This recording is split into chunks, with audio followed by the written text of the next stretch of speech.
بسم اللہ الرحمن الرحیم۔ ناظرین، آج کا ہمارا ٹاپک جالینوس عظیم سائنسدانوں میں سے ایک سائنسدان ہے۔ ایشیائی کوچک کے ساحل کے قریب ایک قصبہ پرگامہ ہے۔ قدیم زمانے میں یہ پرگیمس کے نام سے ایک مشہور شہر تھا، جس کا ذکر یوحنا یعنی انجیل میں بھی آتا ہے۔ اس پرگیمس میں یونانی دور کا طبیب اعظم جالینوس 130 عیسوی میں پیدا ہوا۔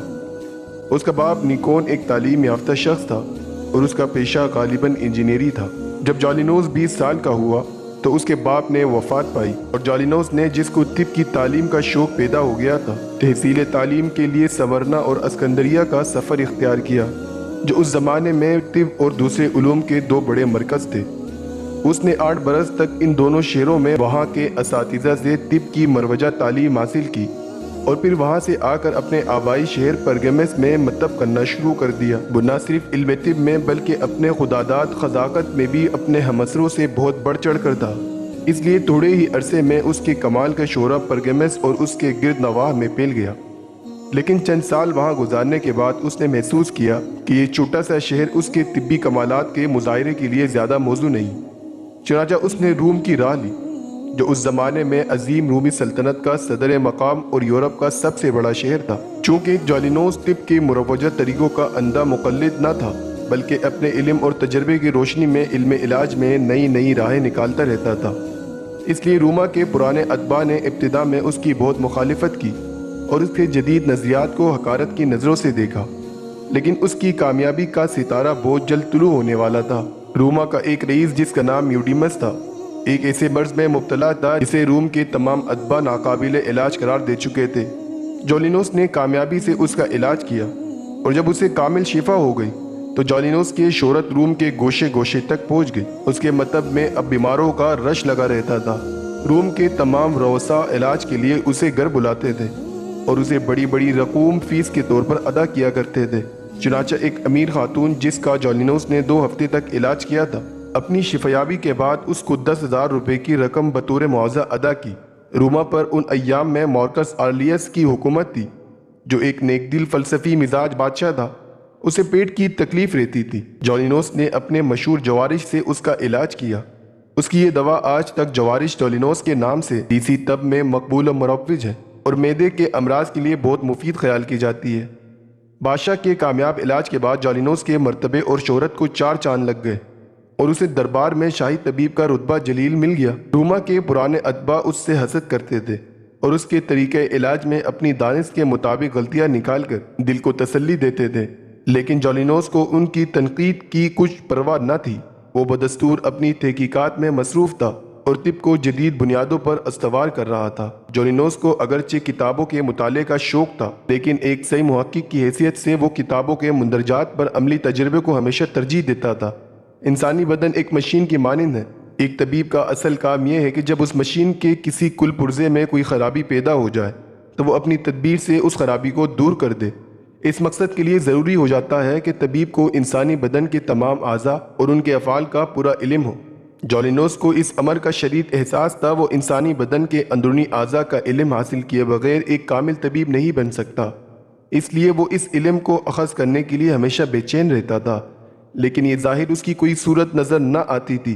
انسانی بدن کی اندرونی ساخت کا علم صرف انسانی لاش کو چیر پاڑ کر ہی حاصل کیا جا سکتا تھا، لیکن انسانی لاش کو چیرنا اس زمانے میں ایک سنگین اخلاقی اور قانونی جرم تھا، جس کی سزا موت تھی۔ جالینوس جانتا تھا کہ اگر اس نے کسی انسانی لاش کو چیرنے کی کوشش کی اور اس کا علم حکام کو ہو گیا تو دربار کا اثر و سلوک بھی اسے موت کی سزا سے نہیں بچا سکے گا، اس لیے وہ اس فعل سے باز رہا۔ آخر اسے خیال آیا کہ انسانی بدن اور بندر کے بدن میں گہری مشابہت ہے۔ چنانچہ اس نے بندروں کی لاشوں کو چیرنا شروع کیا اور ان کے جسم کے اندرونی اعضاء کا مطالعہ کر کے بالواسطہ طور پر انسانی بدن کی اندرونی ساخت کا علم حاصل کیا۔ اس طرح اس نے تشریح الابدان یعنی ایناٹومی اور منافع الاعضاء یعنی فزیولوجی کی بنیاد رکھی۔ جالینوس سے پہلے طب کی ان 2 اہم شاخوں کے متعلق ادباء کا علم بہت ناقص تھا اور اس لیے انسان کے اندرونی اعضاء کے افعال کے متعلق ان کے خیالات بڑی حد تک غلط تھے۔ چنانچہ ارسطو کی رائے تھی کہ وریدوں یعنی شریانوں میں خون موجود ہوتا ہے مگر شریانوں میں ہوا بھری ہوتی ہے۔ جالینوس کی اس غلطی کا ازالہ کیا اور بتایا کہ شریانوں میں بھی خون ہی ہوتا ہے۔ جسم میں دوران خون کا بھی اسے علم تھا مگر یہ علم مکمل نہ تھا۔ وہ جانتا تھا کہ خون وریدوں اور شریانوں میں دورہ کرتا ہے اور خون پھیپھڑوں میں بھی آتا جاتا ہے، لیکن وہ دوران خون کی ان مختلف صورتوں کو ایک نظام میں مربوط نہیں کر سکا۔ تاہم انسانی جسم کی ہڈیوں کے متعلق اس کا علم مکمل تھا، اور یہ علم اسے اتفاقی طور پر حاصل ہوا تھا۔ ایک دفعہ وہ ایک پہاڑ پر سے گزر رہا تھا جہاں اس کو کسی مرے ہوئے انسان کی ہڈیوں کا مکمل ڈھانچہ پڑا ہوا ملا۔ اس نے فوراً ان ہڈیوں کا مطالعہ کرنا شروع کر دیا اور اس طرح ہڈیوں کی تشریح یعنی ایناٹومی کا عینی علم حاصل کر لیا۔ جولینوس کو اعصاب کا بھی علم تھا، اور وہ دماغ اور حرام مغز کو اعصاب کے مرکز کی حیثیت سے جانتا تھا۔ جسم کے اندرونی اعضاء مثلاً دل، جگر، معدہ، گردوں اور آنتوں کی تشریح اور فعل کے متعلق جولینوس کو پوری آگاہی تھی، جو اس سے پہلے کسی شخص کو حاصل نہ ہوئی تھی۔ جولینوس کا سب سے اہم کارنامہ یہ تھا، وہ اپنے تجربے، مطالعے اور تحقیقات سے جو علم حاصل کرتا تھا اسے ضبط تحریری میں بھی لاتا تھا۔ چنانچہ علم طب کے متعلق اس کے رسالوں کی تعداد جو اس کے اپنے قلم سے نکلے تھے 78 تک پہنچ گئی تھی۔ ان میں سے 9 رسالے تشریح الابدان یعنی ایناٹومی پر، 17 منافع الاعضاء یعنی فیزیولوجی پر تھا، 6 رسالے تشخیص امراض پر تھا اور 16 رسالے علم علاج پر اور 30 رسالے ادویات پر تھے۔ البتہ اس نے بچوں کے متعلق کوئی رسالہ نہیں لکھا، کیونکہ بچے کی پیدائش پر کچھ لکھنا اس زمانے میں ثقافت سے گرا ہوا سمجھا جاتا تھا۔ 60 سال کی عمر میں جولینوس کو اثر نو سیاحت کا شوق پیدا ہوا۔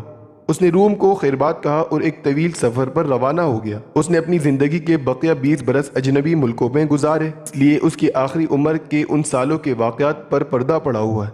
روم میں اس کی شہرت کا آفتاب نصف النہار پر تھا، مگر اس کے شو کے بعد یہ پیمائی کے باعث وہ یکایک گمنامی کے بادلوں میں ایسا چھپا کہ خود اس کے عقیدت مندوں اور دوستوں کو بھی برسوں تک معلوم نہ تھا وہ کہاں ہے اور اس کے ایام کیوں کر کیسے گزر رہے ہیں۔ قیاس کیا جاتا ہے کہ 80 سال کی عمر میں اس نے سسلی کے جزیرے میں کسی غیر معروف مقام پر وفات پائی۔ جولینوس خاک کے پردے میں اہل دنیا کی نگاہوں سے اس طریقے سے اوجھل ہوا کہ اس کی آخری آرامگاہ پر ایک کتبہ بھی نہ لگ سکا جو اس عظیم یونانی حکیم کا مزار کا پتہ دیتا، لیکن حقیقت میں کسی ایسی یادگار کی اسے ضرورت نہ تھی، کیونکہ اس کی کتابوں اور اس کی طبی تحقیقات کے باعث اس کی عظمت ہر زمانے میں مسلم رہی۔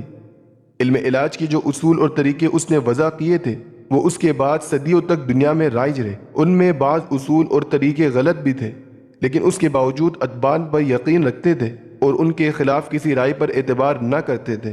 یہ صورت حال مغرب میں 18ویں صدی تک قائم رہی، اور مشرق میں تو قدیم طرز کے طبیب آج بھی جولینوس کے قول کے مقابلے میں کسی اور کے قول کو ماننے کے لیے تیار نہیں ہیں۔ ناظرین، یوں ایک عظیم سائنسدان کا خاتمہ ہوا۔